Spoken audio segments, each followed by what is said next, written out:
está abafada, ela prossegue com enorme dificuldade e existem sérias dúvidas se alguma coisa resultará de fato desse debate, porque ele desapareceu da imprensa, ele sumiu de cena. As propostas mais radicais foram esquecidas completamente. Ninguém mais fala em proibir paraíso fiscal, nada disso, tudo desapareceu de cena. E o debate está sendo feito de maneira muito abafada, muito pequena. O que isso quer dizer para nós? Para quem sabe que o núcleo da economia de mercado, o núcleo da economia capitalista é o sistema financeiro, isso não tem novidade nenhuma. Porém, essa constatação de que isso não tem novidade nenhuma não nos deve deixar não deve fazer com que nós deixemos de pensar no que é específico neste momento, no que é peculiar neste momento. Me parece, é o ponto de vista que eu quero deixar aqui como uma reflexão para vocês, é que o setor bancário mostrou neste momento a capacidade de criar um discurso, de criar uma mensagem política, que é absolutamente falaciosa, perigosíssima, mentirosa, mas que dominou o debate político, inclusive das forças de esquerda, que é a ideia de que salvar bancos é necessário, porque não salvá-los significa levar a sociedade para a ruína. Esta ideia tem uma força política tamanha. Vejam bem, esta ideia tem uma força tão grande que o governo brasileiro, o presidente Luiz Inácio Lula da Silva, que é tido mundialmente como a referência da esquerda moderna, veio a público dizer que o Brasil estava bem porque tinha feito o PROER. O PROER que nós combatemos violentamente nos anos 90 e que foi a versão brasileira do salvamento dos bancos. O Lula veio defender de público que o Brasil estava bem porque tinha salvado seus bancos com dinheiro público. Isto é um escândalo político de proporções inacreditáveis e passou batido para todo mundo. É a adesão a esta ideia. Esta ideia revela o poder dos banqueiros de fazer com que a sociedade entenda que a sobrevivência da sociedade depende da sobrevivência dos bancos. Onde é que reside a falácia deste raciocínio? Onde é que reside a miséria intelectual deste raciocínio e a força política deste raciocínio? Reside na criação da ideia, da tese, de que ou se salva os bancos e se impede o caos econômico, ou se deixa quebrar os bancos e leva a sociedade à ruína. Isso é uma falsidade, por quê? Primeiro, porque quebrar os bancos é de fato levar a sociedade à ruína. Uma crise bancária descontrolada é 1932, é a ascensão nazista, é 35% de desempregados nos Estados Unidos, é a ruína da Europa. Não se pode admitir isso, é a Argentina de 2001, é o caos. E diante deste caos, todo mundo quer distância e quer fazer alguma coisa para impedir. O problema é que desta percepção do caos não decorre que o governo deva salvar os bancos. O governo pode preservar o sistema de crédito e estatizar os bancos. O governo pode preservar o sistema de crédito e exigir dos banqueiros como garantia do empréstimo o seu capital.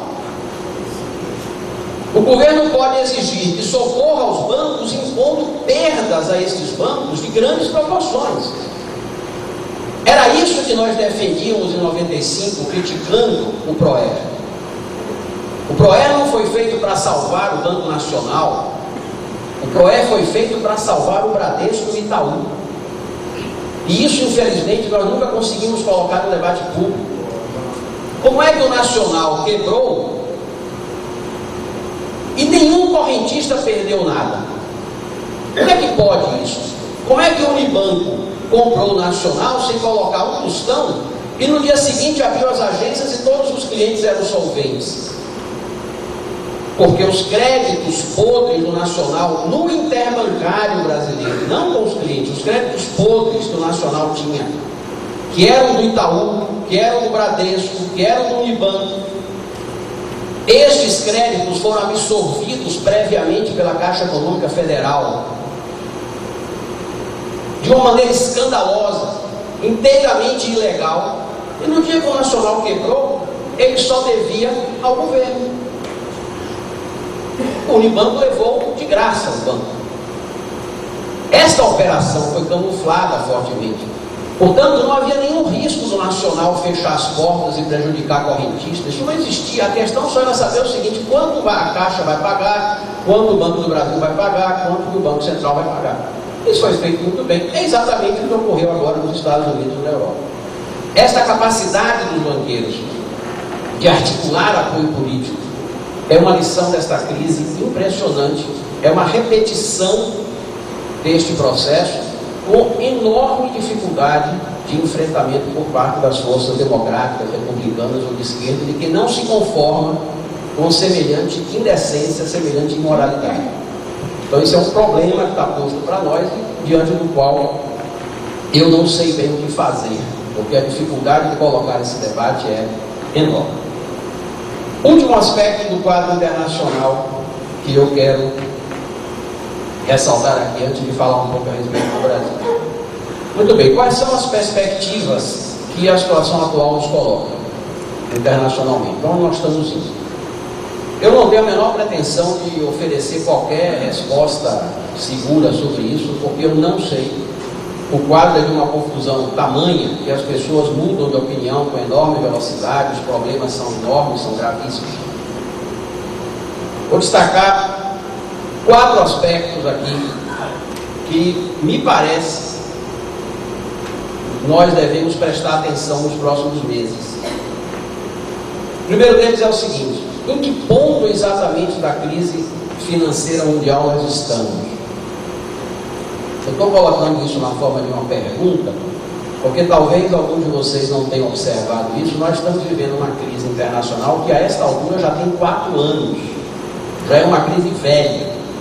Esta crise começou no segundo semestre de 2007, os primeiros sinais foram em março, os primeiros sinais graves foram por volta de agosto, setembro, ela se agravou brutalmente em 2000, ela tem uma história já.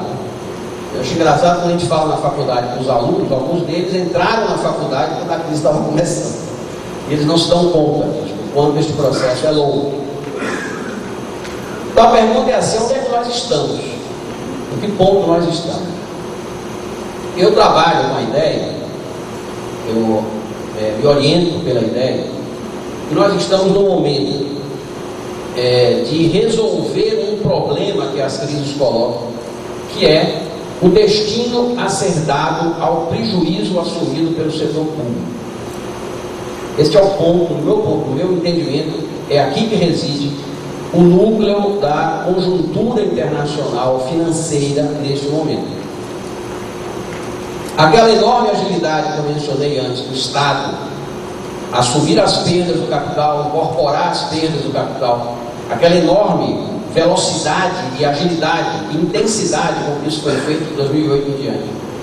Isso resultou, entre outros motivos, num aumento enorme da dívida pública desses países. Então, a dívida pública americana dobrou de tamanho, a dívida pública da Grécia triplicou, a dívida pública da Irlanda quadruplicou, para socorrer o sistema bancário, para socorrer o sistema financeiro, para manter programas sociais de emergência, para segurar desemprego, para segurar ajuda à empresa e por aí adiante. O Estado assumiu o prejuízo privado. E agora, este enorme prejuízo tem que ser financiado, tem que ser pago por alguém, ou tem que ser cancelado na forma de uma moratória, de uma renegociação forçada, ou tem que ser desvalorizado por uma enorme inflação. Não existe precedente na história diferente dessas 3 saídas. Arma-se uma enorme dívida pública, ela se torna não financiável pelo tamanho, pelas condições de mercado. Aí abrem 3 possibilidades.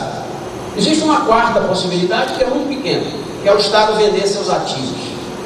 Isso não paga nada. Se a Grécia vender todas as ilhas gregas para os magnatas da Europa, ela não paga a dívida que ela tem. Não adianta, não tem dinheiro para isso. Então está de fora. Restam as três soluções que eu disse aqui. Ou se promove uma enorme inflação, e a inflação come a dívida. A Argentina fez isso em 2001, a Alemanha fez isso em 23, vários países europeus fizeram na década de 20, o Brasil fez isso nos anos 80. A inflação corrói a dívida, leva a dívida embora.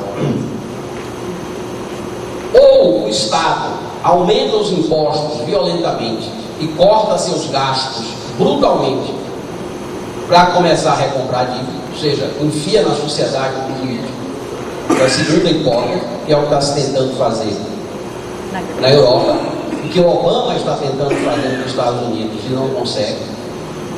E a terceira hipótese é a renegociação forçada, a renegociação compulsória, a reprogramação, que são todos nomes elegantes para designar o calote, o não pagamento da dívida, a desvalorização forçada. Se alguém quiser usar um nome elegante, chama de default, que é uma palavra francesa. Até hoje as palavras francesas conservam uma elegância melhor do que as inglesas.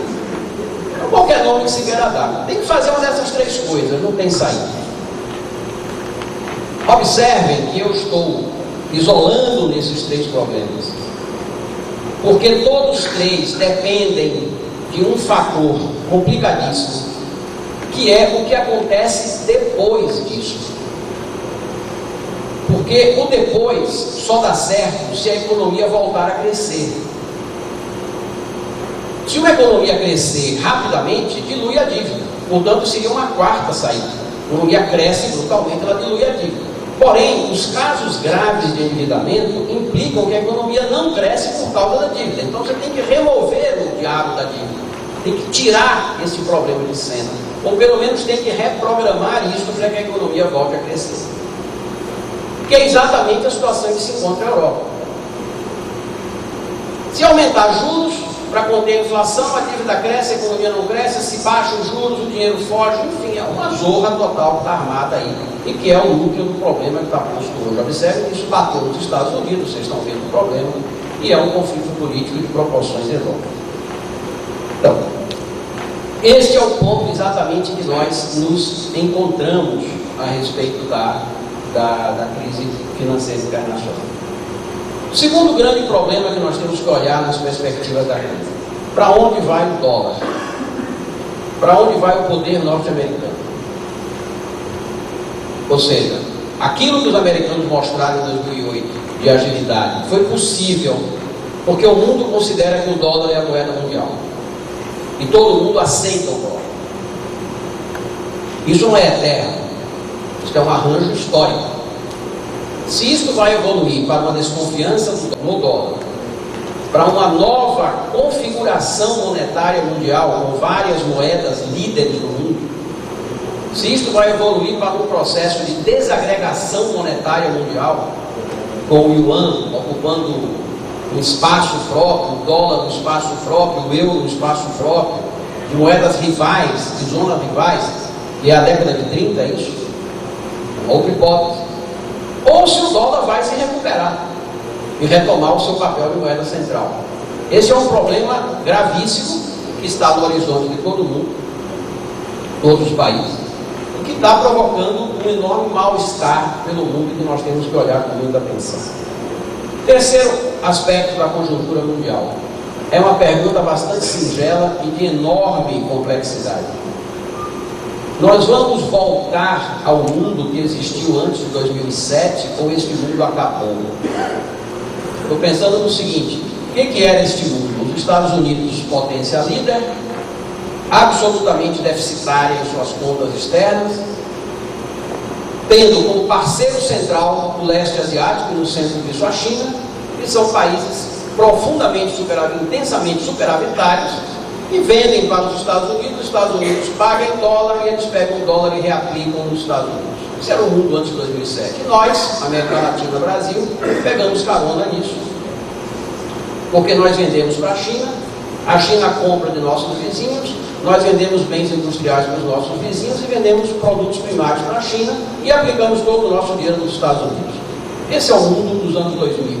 É o mundo em que o Brasil embarcou a partir de 2001, 2002. A pergunta é assim: este mundo volta? Isso é possível? Os Estados Unidos conseguem manter isso? Se não conseguem, o que vai ser da chuva e o que vai ser de nós?